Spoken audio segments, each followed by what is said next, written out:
Ells també, com les altres escoles, heu treballat molt i heu fet una cosa que jo també vaig fer, exactament igual que vosaltres. Hem arribat a les mateixes conclusions, a les mateixes. Vam analitzar uns informes i vosaltres també vau agafar els informes mèdics, que són aquests textos que donen els metges, i heu arribat a unes conclusions molt importants.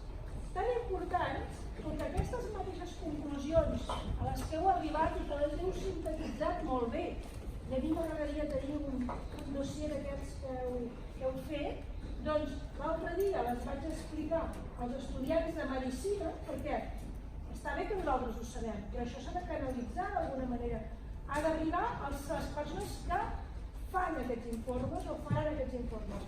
Doncs els vaig explicar als futurs metges de la meva universitat, de la Universitat Pompeu Fabra, perquè ho tinguin en compte, perquè sàpiguen com els fan i que sàpiguen que nosaltres, les persones que hem de llegir aquests informes, perquè els informes van per als pacients, no els entenem.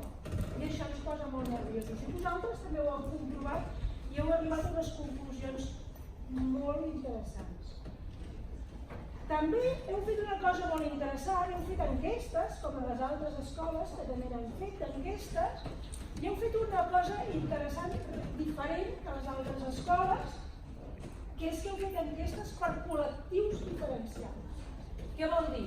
Que heu comparat i heu separat i heu dit molt bé, la població no és tota igual, per tant no tothom ha de rebre de la mateixa manera la informació. I heu fet aquests dos grans grups de dir, molt bé, com ho reben els nens i com ho reben els pares. Què pensen els pares i què pensen els nens?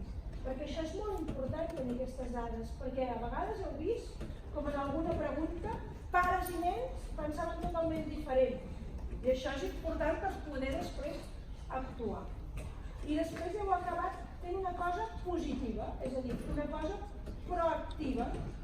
Després de tenir la informació i de fer proves, el que heu fet és dir molt bé, i ara jo vull contribuir d'alguna manera, i ja que he après tantes coses, com puc jo tornar alguna de les coses que he après?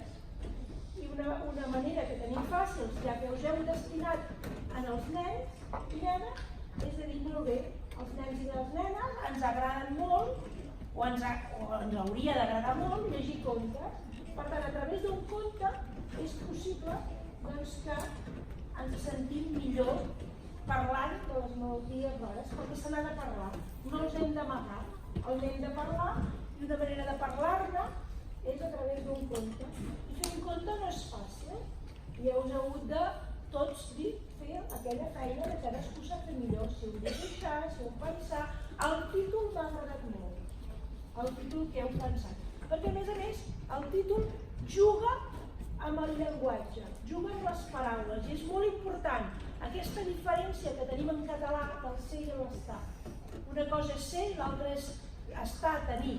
Per tant, vosaltres heu fet la diferència de una cosa és ser rar, que no ho som de rars, l'altra és tenir una malaltia i és la malaltia la que és rara, no és culpa nostra, i això és molt important. M'ha agradat molt aquest títol que heu triat i per tant us felicito perquè és molt encertat.